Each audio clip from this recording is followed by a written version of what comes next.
ગુજરાતમાં વ્યાજખોરોનો ત્રાસ સતત દિવસે ને દિવસે વધી રહ્યો છે અને મોરબીમાં રહેતા જયદીપભાઈએ પિતાને મોઢાનું કેન્સર હોવાથી અને પોતાને બ્લડ કેન્સર હોવાથી દવાખાનામાં પૈસાની જરૂર પડતા જયસુખભાઈ મિયાત્રા પાસેથી 4,50,000 રૂપિયા વ્યાજે લીધા હતા, જે બાદ વ્યાજખોર અવારનવાર પરિવારને મારી નાખવાની ધમકી આપતો.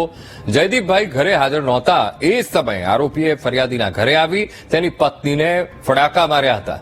તો બનાવ અંગે જયદીપભાઈએ મોરબી એ ડિવિઝન પોલીસમાં ફરિયાદ નોંધાવી હતી. એ ડિવિઝન પોલીસે વ્યાજખોરને ઝડપી કાયદેસરની કાર્યવાહી હાથ ધરી છે.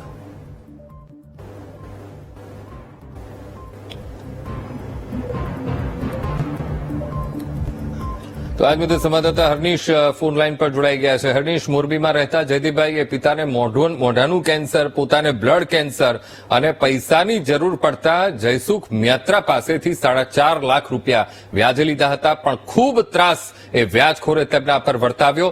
ફરિયાદ થઈ છે, શું કાર્યવાહી?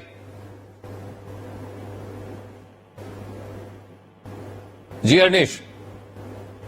વાત કરીએ તો મોરબીમાં વ્યાજ ચક્રને લઈને પોલીસ દ્વારા લોકદરબાર યોજવામાં આવ્યો હતો. ત્યારબાદ પોલીસને ફરિયાદો મળી હતી, ત્યારે પોલીસે હાલ એક્શનમાં આવી છે. અને જો વાત કરીએ તો મોરબીના જે પંચાસર રોડ પર રહેતા જે ફરિયાદી છે તેના ફરિયાદ દાખલ કરાવી હતી, જેના પિતાને મોઢાનું કેન્સર હતું અને યુવાન પોતાને પણ બ્લડ કેન્સર હતું.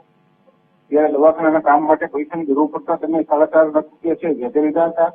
જયદીપભાઈ લાલજીભાઈ માણસુકે આરોપી જયસુખ મિયાત્રા પાસેથી જે આ પૈસા છે વ્યાજે લીધા હતા, જેથી કરીને વ્યાજખોરે અવારનવાર પરિવારના મારી નાખવાની આપી હતી. તેને લઈને જયદીપભાઈ દ્વારા ફરિયાદ નોંધવામાં આવતા પોલીસે આરોપીની ધરપકડ કરી છે.